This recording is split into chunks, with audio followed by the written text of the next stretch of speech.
Traigo un título para ustedes hoy un poquito controvertido, pero fíjense, lo saqué de la Biblia.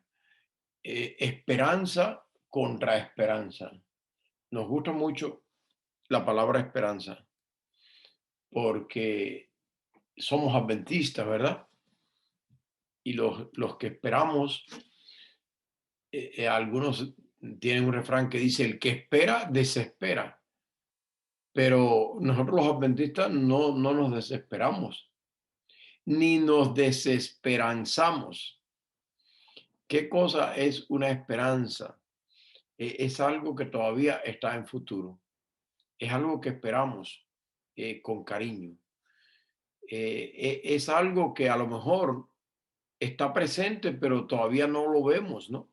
Es como va junto a la fe, porque dice la Biblia que la fe es la convicción de lo que se espera, ¿verdad? Y la demostración de lo que no se ve. ¿En qué parte de la Biblia aparece esta expresión esperanza contra esperanza?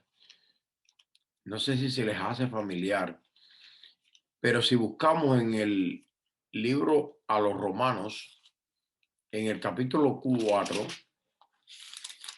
y en los versículos del 18 al 21,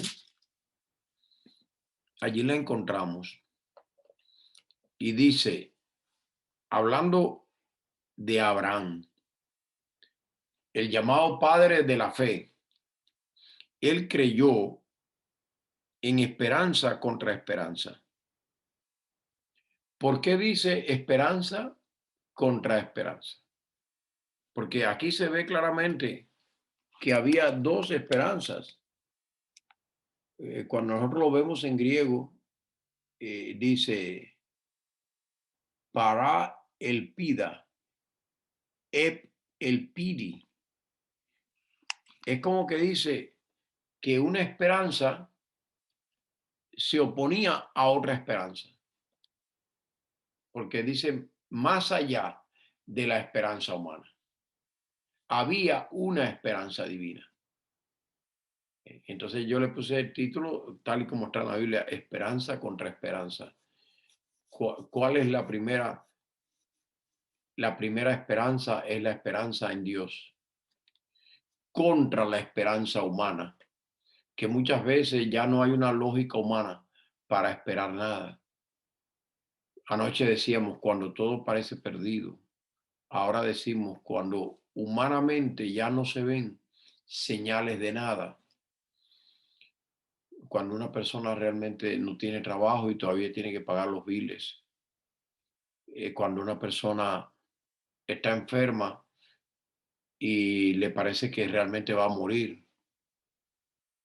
Cuando una persona ha luchado tantas veces en su situación matrimonial y todavía parece que las cosas van peor. Cuando una persona tiene hijos adolescentes, tal vez tanto el adolescente se desespera porque no entiende a sus padres, tanto los padres se desesperan porque no entiende a sus hijos. Somos cristianos, pero todavía estamos en el mundo donde hay desesperanzas, ¿no? Donde hay cosas que a veces no se ven, que progresan.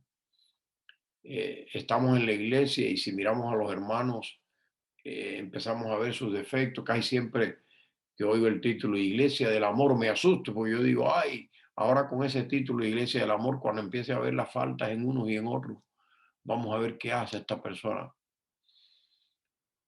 Y yo cuando estaba trabajando al frente de las iglesias, ahora estoy trabajando con los estudiantes, pero todavía voy a las iglesias de visita, tengo mi credencial de pastor ordenado todavía, ¿verdad? Porque seguimos siendo pastores. Y yo antes de bautizar a las personas, me gustaba hablarles de que la iglesia no era un lugar de perfecciones, sino que era un lugar como el hospital de la gracia, donde los que estamos allí estamos enfermos de la más terrible enfermedad, que es la enfermedad del pecado. porque a veces hablamos de la iglesia como si fuera ya el cielo, como si fuera ya el paraíso, pero es un hospital de la gracia donde están recluidos los enfermos del pecado, tratados por el médico divino, que es Cristo el Señor. Están en tratamiento, están en progreso, están en curación, están en rehabilitación, están en preparación para ser dados de alta. Y eso será cuando Cristo venga, que seremos dados de alta. Cuando podamos decir, ya no somos enfermos, hermano. Esto corruptible ha sido vestido de incorrupción. Esto mortal ha sido vestido de inmortalidad. Abraham creyó aún en medio de esa situación, contra la desesperanza humana. Creyó. Y la palabra creer, en griego pisteuo, saben que esa palabra, incluso de allí viene la palabra más cierta que existe en cualquier idioma. Si yo les pregunto a ustedes, ¿saben hebreo? Hay una palabra de hebreo que ustedes saben. ¿Sabe cuál es? Es la palabra amén. Esa palabra es hebreo. Amén. Si les pregunto qué significa la palabra amén, lo más probable es que lo van a saber, pero no del todo. A ver, díganme qué significa amén. Así sea. Mire, me lo supo, pero algo me la falla. Porque en español, cuando se dice así sea, se está hablando de un deseo, es decir, de algo que no es. Cuando alguien dice, yo quiero que mi esposa sea buena, yo quiero que mi esposo sea bueno, lo más probable es que parece que no lo está haciendo. Yo quiero que mi hijo estudie, lo más probable es que parece que no está estudiando. Es decir, que eso es lo que Amén, así llamamos en sea. español. Una de mis maestrías es en lengua española, y el subjuntivo, que dice así sea, expresa algo que no es la realidad, algo que es tan solo una posibilidad, a veces más allá, una hipótesis que deseamos, pero algo que no es. Pero la palabra más absoluta del idioma hebreo es la palabra amén. De ahí viene emuna. Amén. Significa lo que es verdadero, lo que es absoluto. Cristo utilizaba el doble amén. Esa palabra pasó al griego y pasó a todos los idiomas. Si ustedes quieren decir una palabra hebrea en cualquier idioma que lleguen, digan amén y le van a entender. Pero la raíz de esa palabra lo que significa es la pura verdad. Como se dice en México, a ver, yo sé que aquí hay muchos que son de México, ¿verdad? La mera neta. Dicen, no dicen allá así. La pura neta, algo de lo que es un valor absoluto. Y eso es lo que quiere decir la palabra fe, en griego también, pisteuo. Porque en español el verbo creer hasta ha pasado a ser un verbo vacío de su significado. Porque si le dicen, ¿vas a ir a la iglesia hoy? Creo que sí. Lo más probable es que no va a ir. Y está diciendo creo. Y si la novia le dice, ay, creo que te amo, lo más probable es que se va a poner triste. Dice, creo que te amo. eh, Como que no está segura. Fíjese, la palabra que deberíamos usar para la máxima seguridad en español a veces implica un poquito de incertidumbre. Eh, Creo que te voy a aceptar, como que no lo está aceptando. Pero en el griego, cuando se dice creyó, es que se aferró a Dios sin ningún tipo de duda. Creyó en esperanza, contra esperanza, para llegar a ser padre de muchas naciones, ¿verdad? Porque ¿cómo es posible que Dios le prometa a una mujer de 90 años y a un hombre de 100 años, cuál es la esperanza humana que le queda para tener hijos? ¿Cuál es la esperanza humana que le queda para tener hijos? Por eso dice esperanza contra esperanza, porque había una promesa de parte de Dios a dos ancianos, padre de muchedumbre. de naciones. Noten la expresión, muchedumbre de naciones. ¿Será que alguien puede creer eso?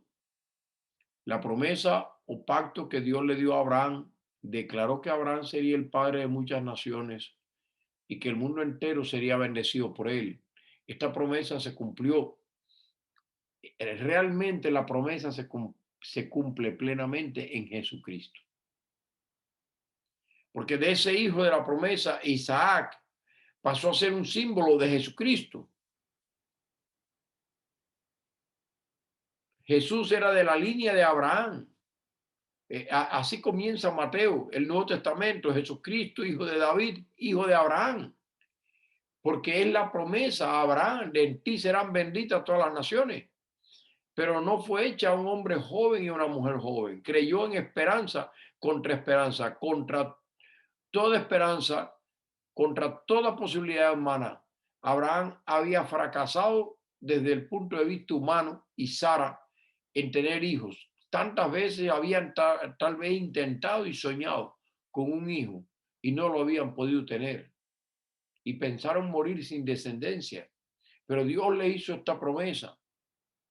Y Abraham puso su esperanza en Dios. Por eso la esperanza va unida a la fe.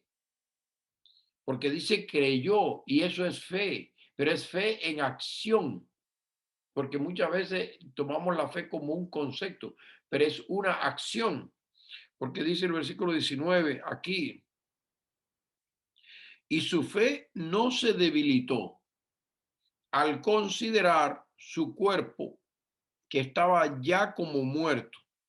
Y no me gusta esta traducción porque dice que estaba ya como muerto, pero el griego lo que dice es que estaba en sí mismo ya muerto. Es decir, no es como muerto, sino en sí mismo ya muerto. Técnicamente esos espermatozoides tenían cero posibilidad de fecundar. Y de la matriz de Sara dice necrosin. Ese término todavía hoy en día se usa en medicina, pasó al español y pasó a todos los idiomas. Una necrosis, ¿qué es? ¿Qué cosa? Cuando hablamos de una necrópolis, los que les gusta mucho el mundo académico, es un cementerio, un lugar de muertos. Cuando un Así es. médico o una enfermera habla de tejido necrosado, es que es tejido muerto, engangrenado. Hay que amputar esa pierna. Y esas son las dos palabras que se usan así. La matriz de Sara estaba necrosada y precisamente los espermatozoides de Abraham estaban perfectamente necrosados. Se usa el tiempo perfecto allí para decir que ya no había nada humano, la muerte era completa en ellos dos. Esos son los términos que se usan allí. Y tanto fue así que aunque aquí dice no se debilitó en fe, sin embargo, cuando buscamos en Génesis, ellos dos dice que tuvieron momentos de incertidumbre, porque se rieron o no se rieron. Sí se rieron, tanto el uno como el otro. Expresaron la falta de la esperanza humana. La esperanza humana estaba perdida. Se rieron. A veces realmente creemos que pronto Cristo va a venir. Realmente creemos que muy pronto los muertos resucitarán. Creemos que muy pronto ya el mundo va a ser transformado y estaremos con Cristo en el cielo. Son las grandes promesas que Dios nos ha hecho a nosotros.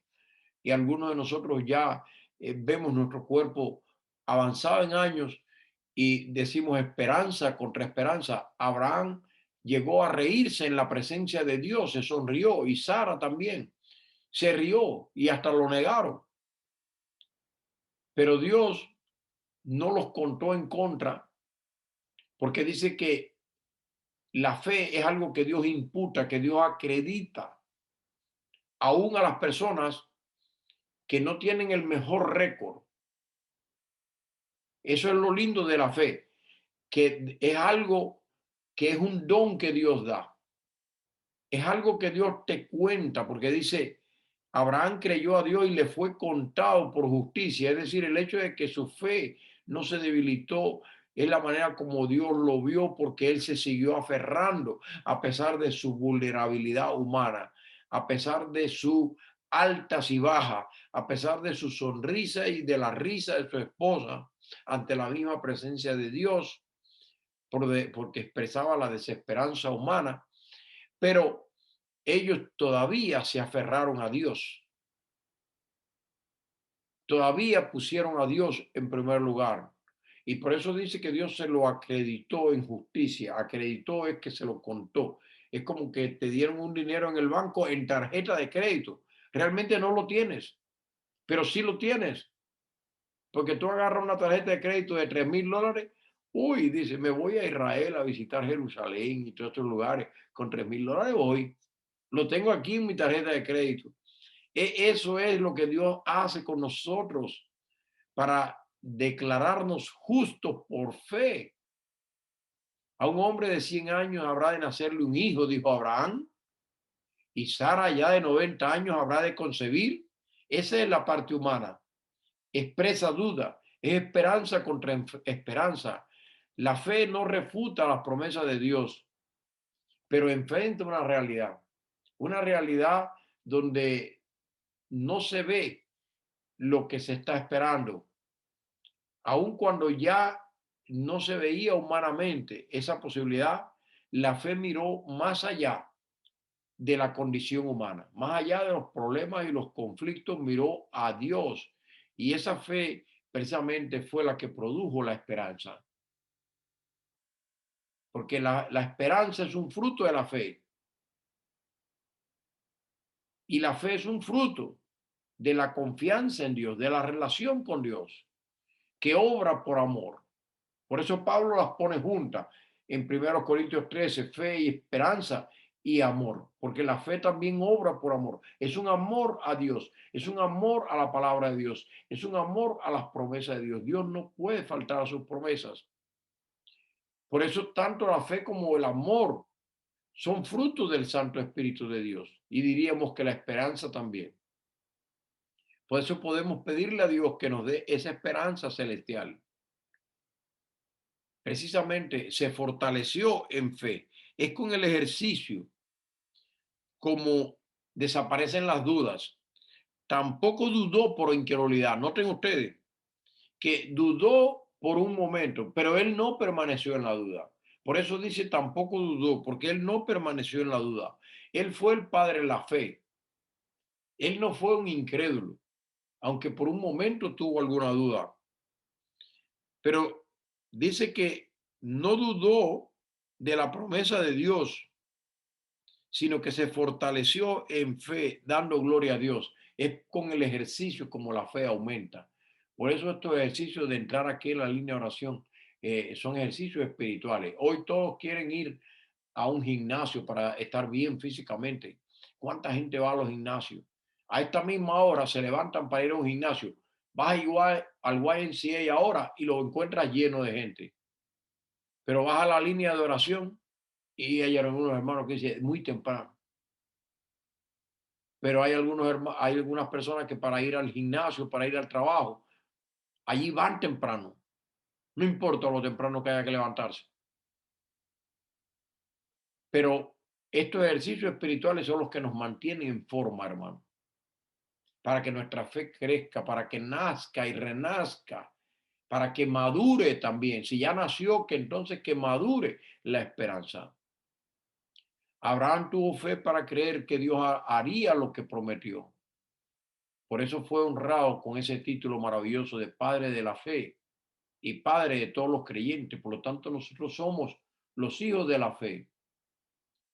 Entonces, las obras son el intento del hombre de establecer un derecho sobre Dios, mientras que la fe tributa gloria a Dios, ¿verdad? La presunción es la falsificación satánica de la fe, dice el White, porque se aferra también a las promesas de Dios, pero es para disculpar la transgresión. Bueno, al cabo, Dios es perdonador, pero lo está diciendo para pecar. Eso es presunción. Y legalismo es el esfuerzo humano por conseguir lo imposible. Hermano, hay que esforzarse. ¿Cuántas veces oímos esto en la iglesia? Hermano, hay que esforzarse, hermano, hay que esforzarse. Se ve piadoso, pero expresa el lado humano. Y para los hombres es imposible, dijo Jesús, pero para Dios no. Pero dice, todo lo puedo, pero ¿en quién es que todo lo puedo? ¿Será que hay que esforzarse humanamente o que hay que creer y fortalecerse en fe en Jesús para que todo lo pueda en Cristo que me fortalece? Creemos en la ley, hermano, pero sin legalismo. Es la ley que por la fe en la gracia de Cristo podemos obedecer y podemos guardar por la gracia del Señor. Es ley, pero es sin legalismo. Es fe, pero es sin presunción. No es para justificar el pecado. Es para aferrarnos de la promesa de Dios. Y muchas veces hablamos de la profecía, pero la profecía se basa en fe. Porque todas las profecías están basadas en una promesa. Es fe en la promesa de Dios. Porque Cristo prometió volver a este mundo. Por eso es que tenemos una profecía de que Él vendrá muy pronto. Porque Él prometió en el Edén salvarnos. Por eso es que vinieron las profecías. La primera profecía, Génesis 3:15, pero es también la primera promesa. Y de allí viene la fe, de la confianza en la promesa de Dios, plenamente convencido, porque Él prometió. ¿Ha faltado Dios a su palabra? Pero los que estamos casados, ¿cuántos estamos casados? Promete delante de Dios y delante de estos testigos tomar a esta dama o a este caballero para que sea tu esposa o tu esposo. La amarás, la protegerás, tanto en la prosperidad como en la adversidad, tanto en la salud como en la enfermedad, tanto en las alegrías como en la tristeza. No hemos fallado a ese pacto, hermano, ni en un pensamiento siquiera, ni en una palabra. No hemos ofendido a nuestra pareja. ¿Qué es lo que sucede con las promesas humanas? Yo llevo más de 30 años casado, 35 ya. Si le dijera a mi esposa, lo que yo un día prometía ya lo he cumplido en perfección. Nunca nos hemos dicho nada ofensivo, nunca nos hemos faltado en nada. ¿Ustedes creerían eso? Los hermanos me dicen, hermano, tenemos fe, pero no hasta allí. Las promesas humanas son frágiles como la telaraña, pero las promesas de Dios son absolutas y ciertas. Podemos confiar. Dios es poderoso. Dice que si somos infieles, Dios permanece fiel porque la fe está basada en la fidelidad de Dios, no en la fidelidad mía. Por eso si confiamos en nosotros mismos, siempre nos va a parecer que no somos salvos. Cuando me miro a mí mismo, me parece que cómo Dios me podrá salvar. Pero cuando miro al Calvario y contemplo a Jesús por la fe, digo, ¿cómo será que Dios no me vaya a salvar? Mirando a Jesús, ¿cómo será que no me va a salvar? Sí me va a salvar. Mirándome a mí mismo, ¿cómo será que me va a salvar? No me va a salvar. Algo me van a encontrar. Por eso esa fe en Dios, Él nos la acredita y nos declara justos. No porque seamos justos en nuestra naturaleza, sino justo en la declaración divina de nuestra fe que confía en la promesa divina, que contempla de lejos no lo que somos, sino lo que seremos. La experiencia de Abraham no fue privada ni individual, sino que tuvo amplias implicaciones, Sí, porque en la fe de Abraham todos nosotros somos los hijos de la fe. así es. Y de ahí vino precisamente Martín Lutero con ese texto, el justo por la fe vivirá, que lo desarrolla Exacto. más tarde Habacuc, que está tomado de Génesis. Creyó a Abraham, a Dios, y le fue contado por justicia. Lo desarrolla Habacuc y lo toma el Nuevo Testamento para la epístola a los romanos, para la epístola a los gálatas, para la carta a los hebreos. Y Abraham, Pablo y Lutero, nuestros pioneros todos, Allí en la crisis de Minneapolis, nuestros hermanos parecían que ya habían perdido la fe, tuvieron discusiones, pero tuvieron que contemplar a Cristo. Es por la fe en Cristo el Señor, porque todos pecamos, pero hay uno que no pecó, hay uno que venció el pecado y todavía murió porque cargó los pecados, porque para morir tuvo que cargar con tus pecados, porque lo único que le podía matar era el pecado. Y por eso Él muere, porque Él tomó tu pecado. Y cuando los reformadores predicaron este tema, en el año 1519 estaba la peste, como está hoy el coronavirus, estaba la peste, la gran mortandad en Suiza. ¿Y qué pasó con Zwinglio, el predicador suizo? Dice, un fuerte impulso recibió la reforma con la aparición de la peste o gran mortandad que azotó a Suiza en el año 1519. Estoy leyendo el conflicto de los siglos. Al verse los hombres cara a cara con la muerte, ¿qué es lo que ha pasado hoy en día con el coronavirus? No, nos hemos visto cara a cara con la muerte. Se convencían de cuán vanos e inútiles eran los perdones que habían comprado poco antes, las llamadas indulgencias, y ansiaban tener un fundamento más seguro sobre el cual basar su fe. Y ahí estaba Zwinglio predicando la justificación por la fe.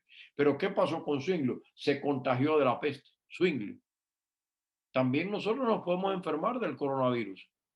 Zwinglio se contagió en Zurich y se agravó de tal modo que se perdió toda esperanza de salvarle. Y circuló por muchos lugares el rumor de que Zwinglio había muerto. A mí me llamaron de Kansas City porque decían que yo estaba grave con coronavirus, pero no era verdad. Dios me ha preservado hasta el momento, pero no sé lo que va a pasar mañana. En aquella hora de prueba, su valor y su esperanza de Zwinglio no vacilaron. Y mire lo que dice Elena White. Miraba con los ojos de la fe hacia la cruz del Calvario y confió en la propiciación absoluta allí alcanzada para perdón de los pecados. Cuando volvió a la vida después de haber visto las puertas del sepulcro, fui a ungir a una hermana que ya la habían puesto en cuidados paliativos. Ya tenían hasta el día de la desconexión y dije, vamos a ungirla por fe. Al otro día los médicos lloraban y decían, ¿qué es lo que ha pasado aquí? Esta hermana ya ha revivido y ya necesita caminar. Y cuando pidió irse de alta, el doctor le dijo, no estás para irte de alta después de tantos meses en estado de coma, pero te voy a mandar por tu casa porque ese Dios que te levantó, ese Dios no te va a dejar morir en tu casa. Y le dio de alta, le dijo, basado en tu fe y en tu Dios. Y Zwinglio dice que cuando volvió, después de haber visto las puertas de la muerte, se dispuso a predicar el evangelio con más fervor que nunca antes, hermano. El coronavirus ha sido una oportunidad para que podamos utilizar el Zoom y el online y podamos utilizar el Facebook y todos esos medios que antes tal vez utilizaban. Ay, perdónenme, algunos lo utilizaban hasta casi para un poco el chisme y se utilizaban, ¿cuántos utilizaban la computadora hasta para cosas impropias, pornografía y cosas raras? Ahora se ha utilizado para predicar el evangelio. Ahora se ha predicado a Cristo por Zoom más que nunca antes. Vamos a predicar con más fervor, no importa si es por Zoom o si es cara a cara, como sea, pero por los medios que sean vamos a predicar más que nunca y sus palabras iban a revestidas de nuevo poder. Hoy más que nunca debemos decir, yo soy la resurrección y la vida, Cristo. El pueblo dio la bienvenida con regocijo a su amado pastor que volvía de los umbrales de la muerte. Ellos mismos habían tenido que atender a enfermos y moribundos y reconocían mejor que antes el valor del evangelio. Conflicto de los siglos 140. ¿Suena algo que está pasando actualmente?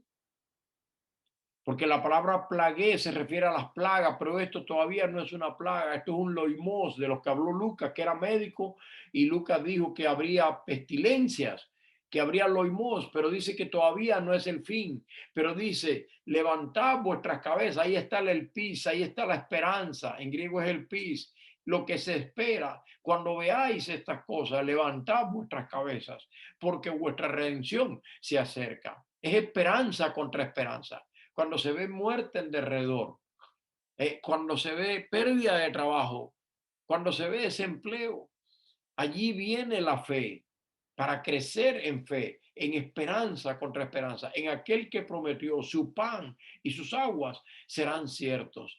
Allí debemos amar a Jesús.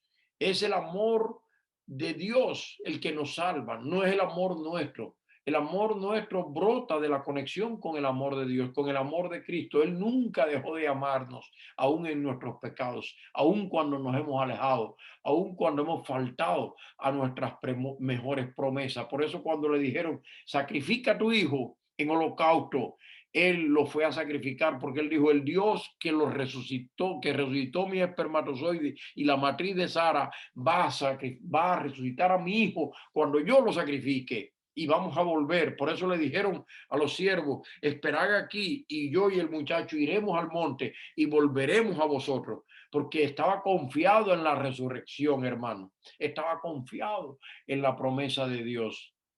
Y quiero ya terminar porque ya me voy pasando por 2 minutos. Dice Elena White, hablando de Job, hablando de Elías, a todos nos tocan momentos de profundo desaliento e intensa desilusión. Momentos cuando las mejores promesas de la Biblia parecen manzanas de Sodoma. Pero si en ese momento pudiéramos abrir nuestros ojos, veríamos ángeles de Dios que están tratando de librarnos de nosotros mismos y asentar nuestros pies en un fundamento más firme que las colinas eternas. Está en Patriarcas y Profetas y Reyes, comentando sobre el caso de Elías. Basta ya, oh Jehová, quítame la vida, no soy yo mejor que mis padres. Y Dios lo llevó al cielo sin ver la muerte, porque ese es nuestro Dios. A quien pidió la muerte, no pasó por la muerte. Y hoy Dios nos dice, romperse puede todo lazo humano, olvidarse el hermano del hermano, variar los astros, sus senderos fijos, pero nunca cambiará el amor providente del Señor. Muchas cosas han cambiado en el mundo, dentro de la iglesia, en la institución de la familia. Muchas cosas han cambiado. Romperse puede todo lazo humano. Olvidarse el hermano del hermano.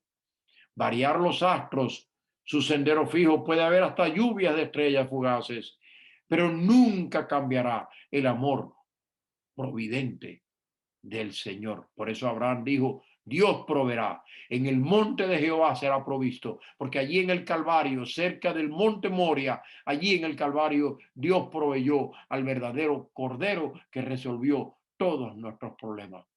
Por eso, hermanos, creamos en esperanza contra esperanza.